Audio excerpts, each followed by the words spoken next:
Hello ನಮಸ್ತೆ. News 18 digital ಕಾಂಟೆಂಟ್ಗೆ ಸ್ವಾಗತ. ನಾನು ಪ್ರಗತಿ ಶೆಟ್ಟಿ. ಶಾಲಾ ಪರೀಕ್ಷೆ ಮತ್ತು ಮೌಲ್ಯ ನಿರ್ಣಯ ಮಂಡಳಿ ಯಾವಾಗಲೂ ಕೂಡ ಒಂದಿಲ್ಲೊಂದು ವಿಭಿನ್ನವಾದ ಪ್ರಯೋಗ ಮಾಡ್ತಾ ಇರುತ್ತೆ. ಈ ಸಲ ಪಾರದರ್ಶಕತೆಯ ನೆಪದಲ್ಲಿ ಒಂದು ಹೊಸ ಪ್ರಯೋಗಕ್ಕೆ ಮುಂದಾಗಿದೆ. ಆದರೆ ಆರಂಭದಲ್ಲೇ ಈ ಒಂದು ಪ್ರಯೋಗಕ್ಕೆ ವ್ಯಾಪಕ ವಿರೋಧ, ಪರ ಎಲ್ಲವೂ ಕೂಡ ಕೇಳಿ ಬರ್ತಾ ಇದೆ. ಹಾಗಾದ್ರೆ ಆ ಹೊಸ ಪ್ಲಾನ್ ಏನು? ಇಲಾಖೆಯಲ್ಲಿ ಮಾಡ್ಕೊಳ್ತಾ ಇರುವಂತಹ ಮಹತ್ತರ ಬದಲಾವಣೆ ಏನು? SSLC ಮತ್ತು PUC ವಿದ್ಯಾರ್ಥಿಗಳು ಈ ವಿಚಾರವನ್ನ ಕೇಳಲೇಬೇಕು. ನೀವೇನಾದ್ರೂ SSLC ಮತ್ತು PUC ಓದ್ತಾ ಇದ್ರೆ ಅಥವಾ ನಿಮಗೆ ಗೊತ್ತಿರೋರಿದ್ರೆ ಅಂತಹವರಿಗೆ ಈ ವಿಡಿಯೋವನ್ನ ಶೇರ್ ಮಾಡಿ. ಹಾಗಾದ್ರೆ ಆ ಇನ್ಫಾರ್ಮೇಶನ್ ಏನು ಅಂತ ಕೇಳ್ತಾ ಹೋಗೋದಾದ್ರೆ, ಶಿಕ್ಷಣ ಇಲಾಖೆಯಲ್ಲಿ ಒಂದು ಚರ್ಚೆ ಆಗ್ತಾ ಇದೆ. ಸಾಮಾನ್ಯವಾಗಿ SSLC ಮತ್ತು ಸೆಕೆಂಡ್ PUC ಎಕ್ಸಾಮ್ನ ಮೌಲ್ಯಮಾಪನವನ್ನು ನೋಡಿಕೊಳ್ಳುವಂತಹ ಸಂಪೂರ್ಣ ಜವಾಬ್ದಾರಿ ಈ KSEAB ದಾಗಿರುತ್ತೆ. ಅಂದರೆ ಕರ್ನಾಟಕ ಶಾಲಾ ಪರೀಕ್ಷೆ ಮತ್ತು ಮೌಲ್ಯ ನಿರ್ಣಯ ಮಂಡಳಿಯದ್ದಾಗಿರುತ್ತೆ. ಇದರ ಅಧ್ಯಕ್ಷ ಆಗಿರುವಂತಹ ಪ್ರಕಾಶ್ ನಿಟ್ಟಾಲಿ ಸಂಪೂರ್ಣವಾದಂತಹ ಜವಾಬ್ದಾರಿಯನ್ನು ಹೊರತಾರೆ. ಸದ್ಯ ಈ ವರ್ಷ ಒಂದು ಹೊಸ ಪ್ರಪೋಸಲ್, ಒಂದು ಹೊಸ ಚರ್ಚೆ ಇಲಾಖಾ ಹಂತದಲ್ಲಿ ನಡೀತಾ ಇದೆ. ಇದಿನ್ನೂ ಕೂಡ ಅನುಷ್ಠಾನಕ್ಕೆ ಬಂದಿಲ್ಲ, ಆದರೆ ಪೈಲಟ್ ಪ್ರಾಜೆಕ್ಟ್ ಆಗಿ ಅನುಷ್ಠಾನಕ್ಕೆ ಬಂದಿದೆ. ಹಾಗಾದ್ರೆ ಆ ಚರ್ಚೆ ಏನು ಅಂತ ಕೇಳಿದ್ರೆ, SSLC ಮತ್ತು ಸೆಕೆಂಡ್ PUCಯಲ್ಲಿ ಪರೀಕ್ಷೆಯನ್ನು ಬರೆದಂತಹ ತಕ್ಷಣ ಆ ಪ್ರಶ್ನೆ ಉತ್ತರ ಪತ್ರಿಕೆಗಳು ಹೆಂಗೆ ಮೌಲ್ಯಮಾಪನ ಆಗ್ತಾ ಇತ್ತು ಅಂದ್ರೆ, ಇಷ್ಟು ಸಲ ಟೀಚರ್ಸ್ ಮೌಲ್ಯಮಾಪನವನ್ನ ಮಾಡ್ತಾ ಇದ್ರು. ಅಂದ್ರೆ ನೇರವಾಗಿ ಅವರು ಅಟೆಂಡ್ ಆಗಿ, ಫಿಸಿಕಲಿ ಅಟೆಂಡ್ ಆಗಿ ಮಕ್ಕಳು ಬರೆದಿರುವಂತಹ ಆ ಉತ್ತರ ಪತ್ರಿಕೆಗಳ ಪೇಪರ್ ಏನಿರುತ್ತೆ ಅದನ್ನ ಡೈರೆಕ್ಟ್ ಆಗಿ ಏನೋ ಮೌಲ್ಯಮಾಪನ ಮಾಡುವಂತಹ ಪ್ರಕ್ರಿಯೆ ಕಳೆದ ಸಾಕಷ್ಟು ವರ್ಷಗಳಿಂದಲೂ ಕೂಡ ನಮ್ಮಲ್ಲಿ ಇರುವಂತಹದ್ದು. ಇದನ್ನ ಒಂದು ರೀತಿಯಾಗಿ ಬದಲಾವಣೆ ಮಾಡೋಣ, ಇವತ್ತಿನ ಕಾಲಘಟ್ಟಕ್ಕೆ ತಕ್ಕ ಹಾಗೆ ತಂತ್ರಜ್ಞಾನದ ಸದ್ಬಳಕೆಯನ್ನ ಮಾಡಿಕೊಂಡು ಪಾರದರ್ಶಕತೆ ತರುವಂತಹ ನೆಪದಲ್ಲಿ ಅನ್ನುವಂತಹ ಒಂದು ರೀಸನ್ ಕೊಟ್ಟಿರೋದು ಅವರು.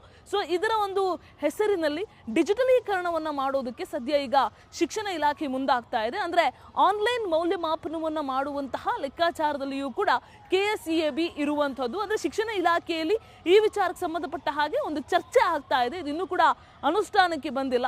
ಸೊ ಇವ್ರ ಪ್ಲಾನ್ ಏನಪ್ಪಾ ಅಂತ ಹೇಳಿದ್ರೆ, SSLC ಮತ್ತು ಸೆಕೆಂಡ್ PUC ಎಕ್ಸಾಮ್ ಆದ ತಕ್ಷಣ ಆ ಉತ್ತರ ಪತ್ರಿಕೆಗಳನ್ನ ಒಂದು ತಂತ್ರಾಂಶದ ಸಹಾಯದ ಮೂಲಕ, ಒಂದು ಸಾಫ್ಟ್ವೇರ್ನ ಸಹಾಯದ ಮೂಲಕ ಆ ಉತ್ತರ ಪತ್ರಿಕೆಗಳನ್ನ ಸ್ಕ್ಯಾನ್ ಮಾಡಿ ಅಪ್ಲೋಡ್ ಮಾಡೋದು.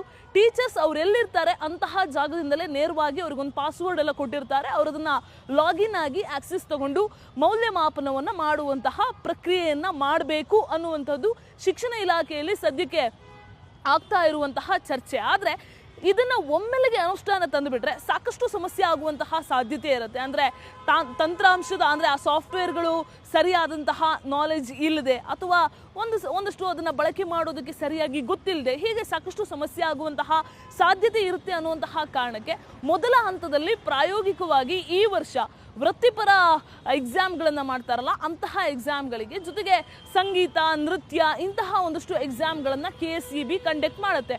ಕಾಮರ್ಸ್ ಆ್ಯಂಡ್ ಅದರ್ಸ್ ಎಕ್ಸಾಮ್ ಅಂತ ಹೇಳ್ತೀವಿ. ಇಂತಹ ಎಕ್ಸಾಮ್ಗಳಿಗೆ ಪ್ರಾಯೋಗಿಕವಾಗಿ ಈ ಪ್ಲಾನ್ ಅನ್ನ ಅನುಷ್ಠಾನ ಮಾಡ್ತಾ ಇರ್ತಾರೆ. ಈ ಎಕ್ಸಾಮ್ಗಳಿಗೆ ಯಾಕೆ ಈ ಪ್ಲಾನ್ ಅನ್ನು ಅನುಷ್ಠಾನ ಮಾಡಿದ್ರು ಕೇಳಿದ್ರೆ, ಇಲ್ಲಿ ಎಕ್ಸಾಮ್ ಅನ್ನ ಬರೆಯುವಂತಹ ಮಕ್ಕಳ ಸಂಖ್ಯೆ ಬಹಳ ಕಡಿಮೆ ಇರುತ್ತೆ, ಜೊತೆಗೆ ಆನ್ಸರ್ ಶೀಟ್ಸ್ಗಳು ಕೂಡ ಬಹಳ ಕಡಿಮೆ ಇರುತ್ತೆ. ಸೊ ಹಾಗಾಗಿ ಆ ಉತ್ತರ ಪತ್ರಿಕೆಗಳನ್ನ ಅಪ್ಲೋಡ್ ಮಾಡೋದು ದೊಡ್ಡ ಸಮಸ್ಯೆ ಆಗೋದಿಲ್ಲ. ಒಂದು ಸಲ ಅದು ಹೆಂಗೆ ವರ್ಕ್ ಆಗುತ್ತೆ ಅನ್ನೋದು ಇವ್ರಿಗೆ ಗೊತ್ತಾದಂಗೆ ಆಗುತ್ತೆ. ಸೊ ಹಾಗಾಗಿ ಇಲ್ಲಿ ಪ್ರಾಯೋಗಿಕವಾಗಿ ಈ ಪರೀಕ್ಷೆಯನ್ನ ಮಾಡಲಾಗ್ತಾ ಇದೆ. ಸೊ ಇದರಲ್ಲಿ ಸಕ್ಸಸ್ ಆದರೆ ಮುಂದಿನ ದಿನಗಳಲ್ಲಿ SSLC ಮತ್ತು ಸೆಕೆಂಡ್ PUCಗೆ ಆನ್ಲೈನ್ ಮೌಲ್ಯಮಾಪನವನ್ನು ಮಾಡಿ ಅದನ್ನ ಡಿಜಿಟಲೀಕರಣ ಸಂಪೂರ್ಣವಾಗಿ ಮಾಡುವಂತಹ ಲೆಕ್ಕಾಚಾರ ಶಿಕ್ಷಣ ಇಲಾಖೆಯಲ್ಲಿ ಇದೆ.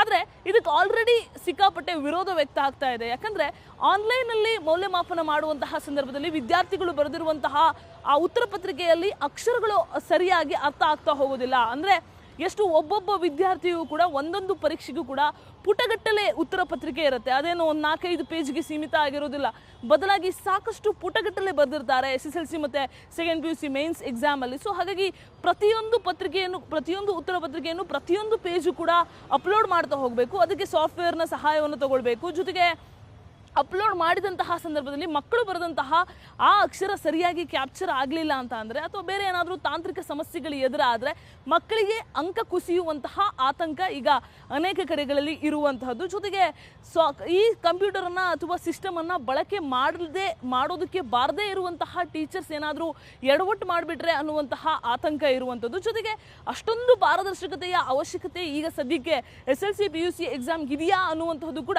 ಒಂದಷ್ಟು ವರ್ಗದ ಜನರ ಪ್ರಶ್ನೆ. ಜೊತೆಗೆ ಕೆಲವೊಂದಿಷ್ಟು ಉತ್ತರ ಪತ್ರಿಕೆಗಳು ಹೆಂಗಿರುತ್ತೆ ಅಂತ ಹೇಳಿದ್ರೆ, ಇಡೀ ಉತ್ತರವನ್ನು ನೋಡಿದಂತಹ ಸಂದರ್ಭದಲ್ಲಿ, ಒಂದು ಪ್ರಶ್ನೆಗೆ ಒಂದು ಮಗು ಉತ್ತರವನ್ನು ಬರೆದಿದ್ದನ್ನು ನೋಡುವಂತಹ ಸಂದರ್ಭದಲ್ಲಿ ಅದನ್ನ ಡೈರೆಕ್ಟ್ ಆಗಿ ನೋಡಿದಾಗ ಅವನು ಬರೆದಿರುವಂತಹ ಆನ್ಸರ್ ಸಂಪೂರ್ಣವಾಗಿ ಸರಿ ಇಲ್ಲ ಅಂತ ಹೇಳಿದ್ರು ಕೂಡ ಒಂದು ಅರ್ಧ ಮುಕ್ಕಾಲು ಸರಿ ಇದ್ರೂ ಕೂಡ ಅವನಿಗೆ ಎಷ್ಟು ಮಾರ್ಕ್ಸ್ ಕೊಡ್ತೀವಿ ಅದರ ಒಂದು ಅರ್ಧ ಮಾರ್ಕ್ಸ್ ಕೊಡುವಂತಹ ಸಾಧ್ಯತೆ ಇರುತ್ತೆ. ಆದರೆ ಕಂಪ್ಲೀಟಾಗಿ ಆನ್ಲೈನ್ ಮಾಡಿಬಿಟ್ರೆ ಅವ್ನು ಬರೆದಿರುವಂತಹ ಅಕ್ಷರನೇ ಅರ್ಥ ಆಗಲಿಲ್ಲ ಅಂತ ಹೇಳಿದ್ರೆ, ಟೀಚರ್ಸ್ಗೂ ಕೂಡ ನೋಡುವಂತಹ ವ್ಯವಧಾನ ಇಲ್ಲ ಅಂತ ಹೇಳಿದ್ರೆ, ಅದು ಆಟೋಮೆಟಿಕ್ ಆಗಿ ಆ ಮಕ್ಕಳಿಗೆ ಮಾರ್ಕ್ಸ್ ಕುಸಿಯುವಂತಹ ಆತಂಕ ಇದೆ. ಜೊತೆಗೆ ಈ ಸಾಫ್ಟ್ವೇರ್ನ ಯಾರಾದರೂ ಹ್ಯಾಕ್ ಗೀಕ್ ಮಾಡಿದ್ರೆ ಆ ತರಹದ ಒಂದು ಭಯ ಕೂಡ ಇರುವಂಥದ್ದು. ಸೊ ಈಗಾಗಲೇ ಇಂತಹ ಹಲವು ನಿದರ್ಶನಗಳು ನಮ್ಮ ಕಣ್ಮುಂದೆ ಇದೆ.